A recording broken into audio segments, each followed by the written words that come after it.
आप सभी का आपके अपने परिवार जीसीएस एकेडमी में स्वागत है। आप सभी लोग आ जाइए। आज से हम लोग पर डे एक टॉपिक को डिस्कस करेंगे। जीएस के जो भी महत्वपूर्ण टॉपिक हैं जो हर एग्ज़ाम में पूछे जाते हैं, जैसा कि आज के लिए चुना गया बौद्ध धर्म। आप सबको पता है कि बौद्ध धर्म से संबंधित जो भी सवाल हैं वो हर एग्ज़ाम में आपको देखने को मिल ही जाते हैं, तो इसे हम आज डिस्कस करेंगे। और ये पहले आपको एक प्रकार से शॉर्ट नोट के माध्यम से समझाया जाएगा, उसके बाद कुछ क्वेश्चन और आंसर आपसे करवाए जाएंगे। यदि आप इतना कर लेते हैं तो इसके अलावा आपको अलग से भी कहीं से देखने की ज़रूरत नहीं है, इसी के अंदर आपको पूरा टॉपिक कंप्लीट मिल जाएगा। चलिए, तो जैसा कि आपको दिख रहा है, देखिए एक तरफ से देखते चलेंगे। शॉर्ट में लिखा गया है, आप इसको बढ़िया से देखेंगे तो आप इसका नोट्स भी बना सकते हैं समझ करके, और नोट्स बनाने के बाद आप इसका क्वेश्चन आंसर्स के माध्यम से प्रैक्टिस कर सकते हैं। जैसे कि आपको यहाँ दे रखा है संस्थापक के पहले आप देखें दिया गया गौतम बुद्ध, यानी बौद्ध धर्म के बारे में हम चर्चा कर रहे हैं।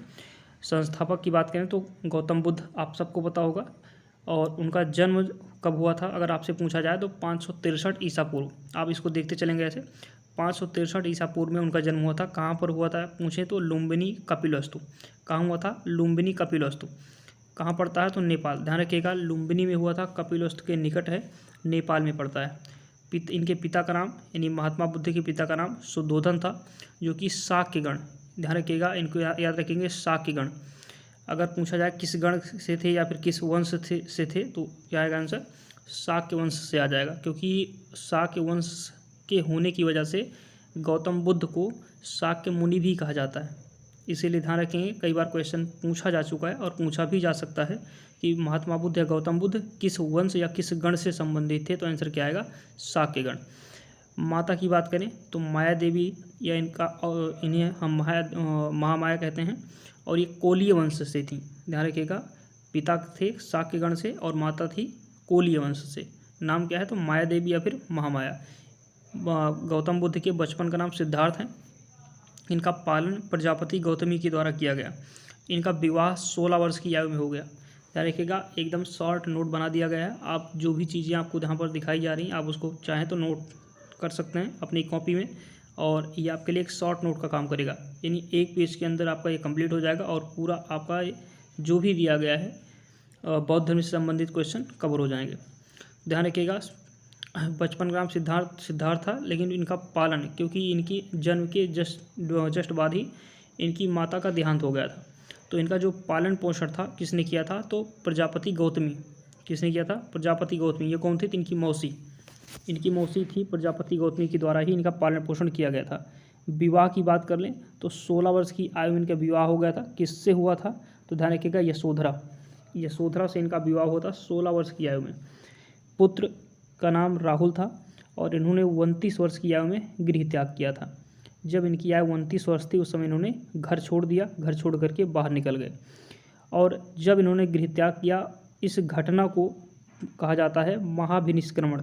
ध्यान रखिएगा, क्या कहा जाता है? महाभिनिष्क्रमण कहा जाता है जिस घटना को, यानी कि जब घर छोड़ करके घर से बाहर गए, घर छोड़ दिया, घर त्याग कर दिया, तो इस घटना को महाभिनिष्क्रमण कहा जाता है।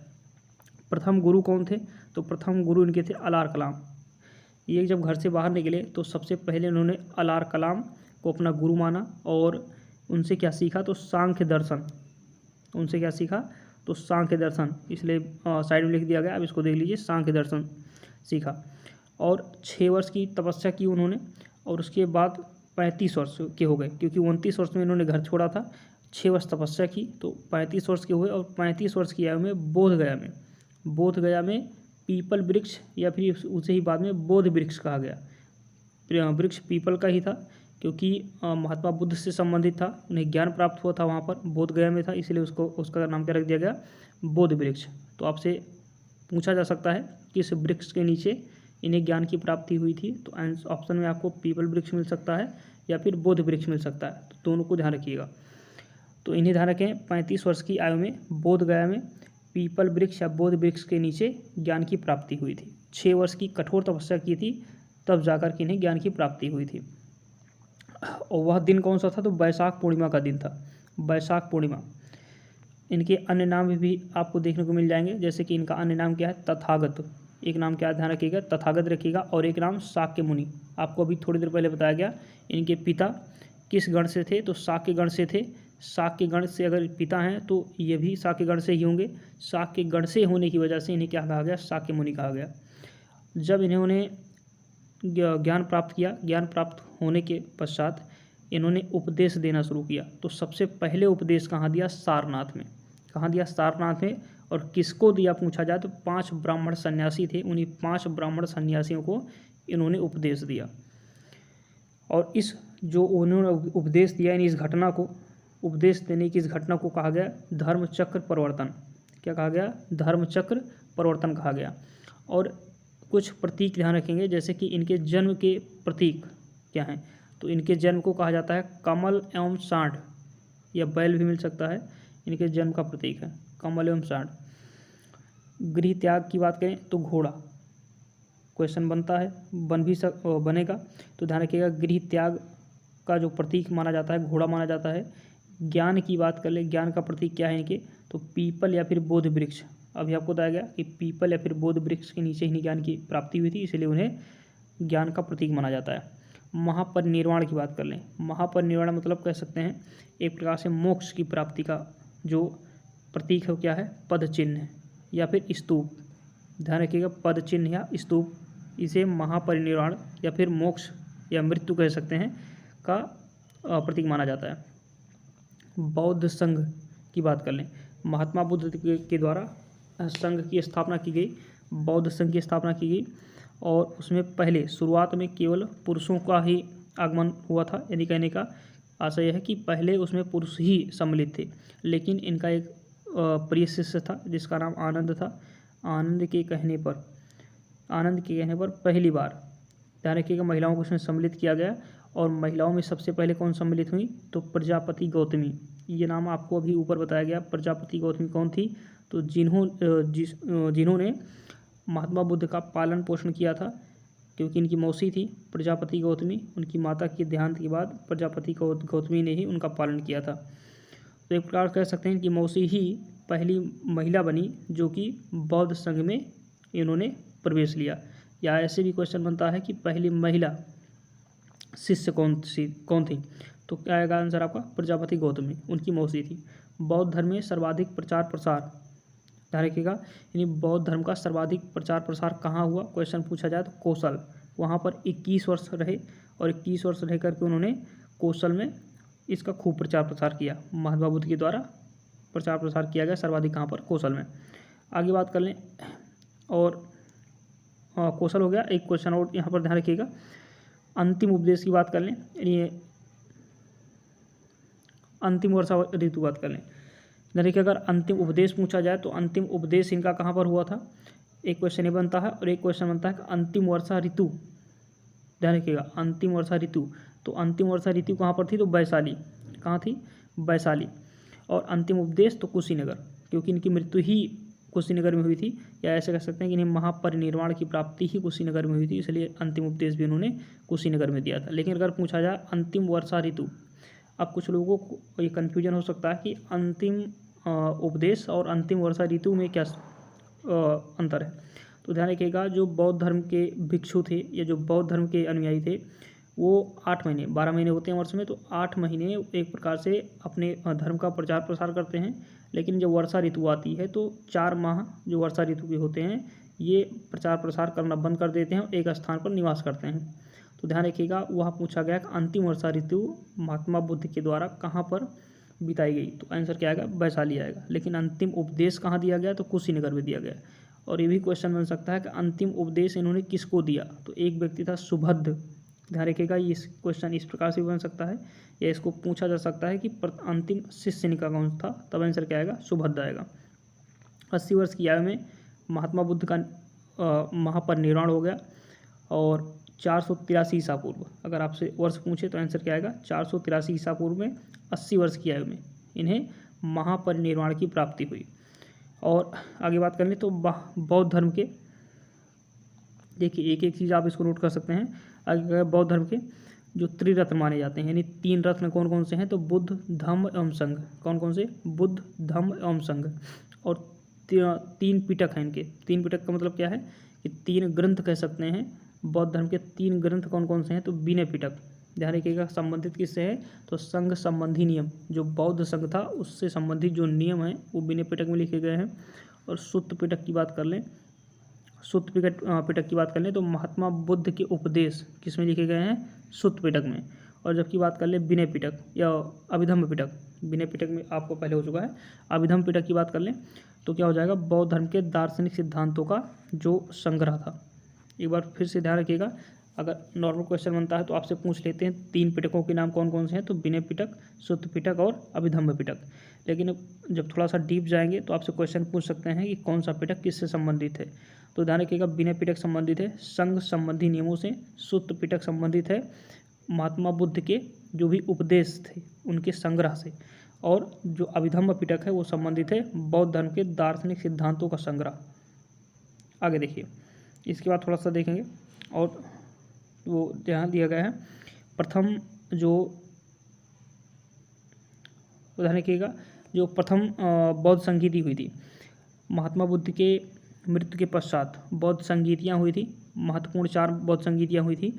तो पहली तो इनके, क्योंकि इनकी मृत्यु ही आप देख सकते हैं 483 ईसा पूर्व में आपको बताया गया, और तो इनकी मृत्यु के तुरंत बाद 483 ईसा पूर्व में ही पहली बौद्ध संगीत का आयोजन किया गया राजगृह में। और उसके अध्यक्ष कौन थे? तो महाकश्यप थे, ध्यान रखिएगा, महाकश्यप थे। और उस समय शासक कौन था? तो अजातशत्रु, अजातशत्रु शासक थे। महाकश्यप उस बौद्ध संगीत के उस समय अध्यक्ष थे और राजगृह में इसका आयोजन किया गया 483 ईसा पूर्व में।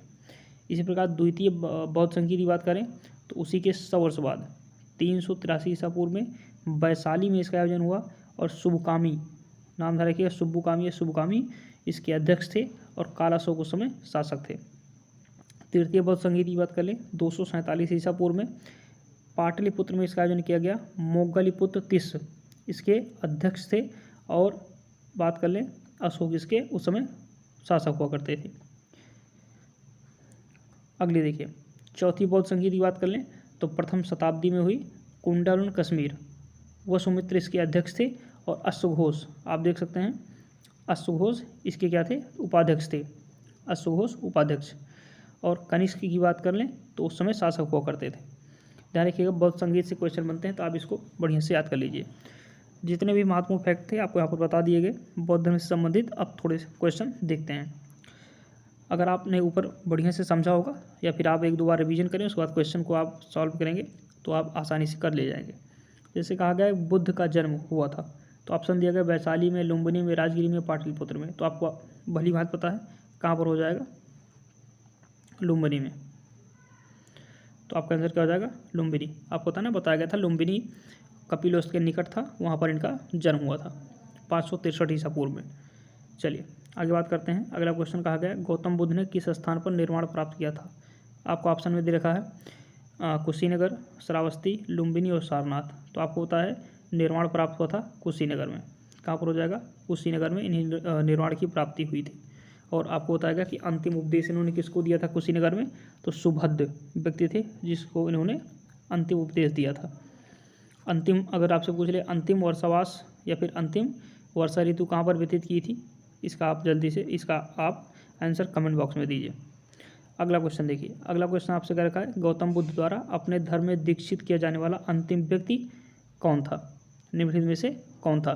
तो अभी बताया गया अंतिम व्यक्ति जिसको इन्होंने दीक्षित किया, या ऐसे कह सकते हैं कि अपना अंतिम उपदेश इसको दिया, कौन था? तो सुभद्र था।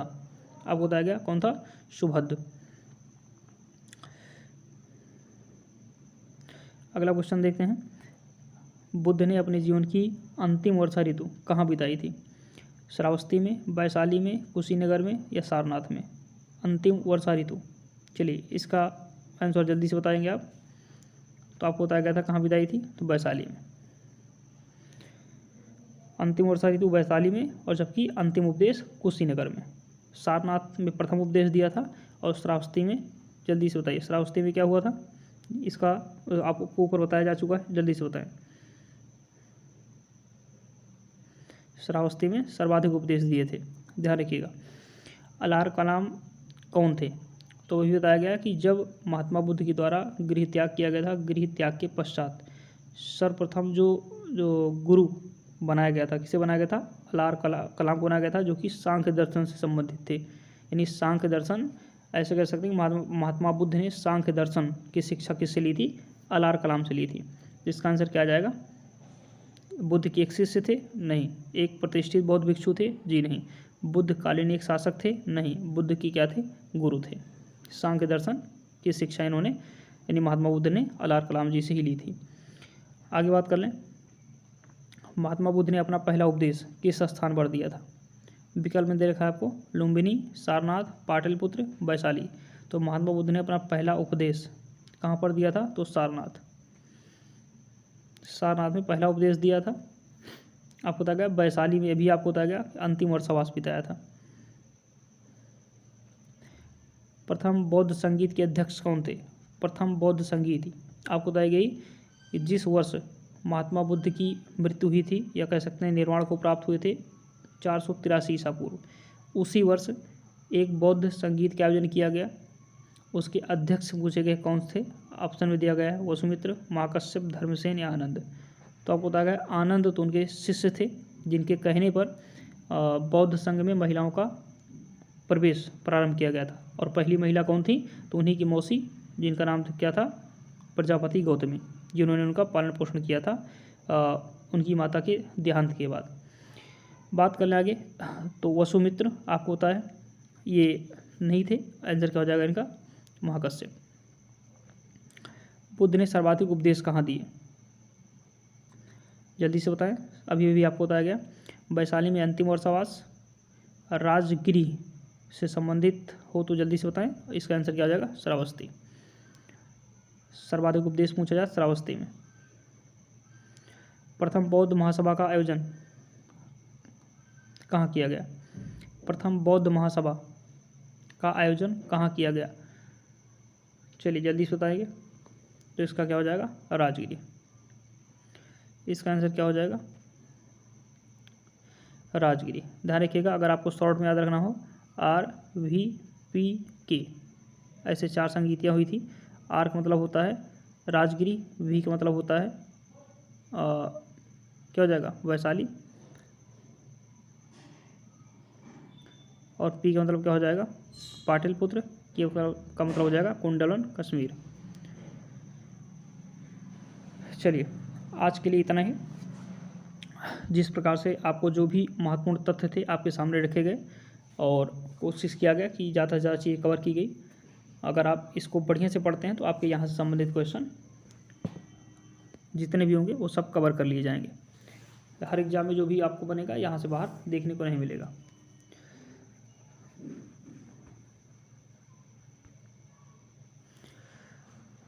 क्लास आपको कैसी लगी आप कमेंट बॉक्स में ज़रूर बताएं, और जो भी सुझाव हो, राय हो, आप ज़रूर दीजिए।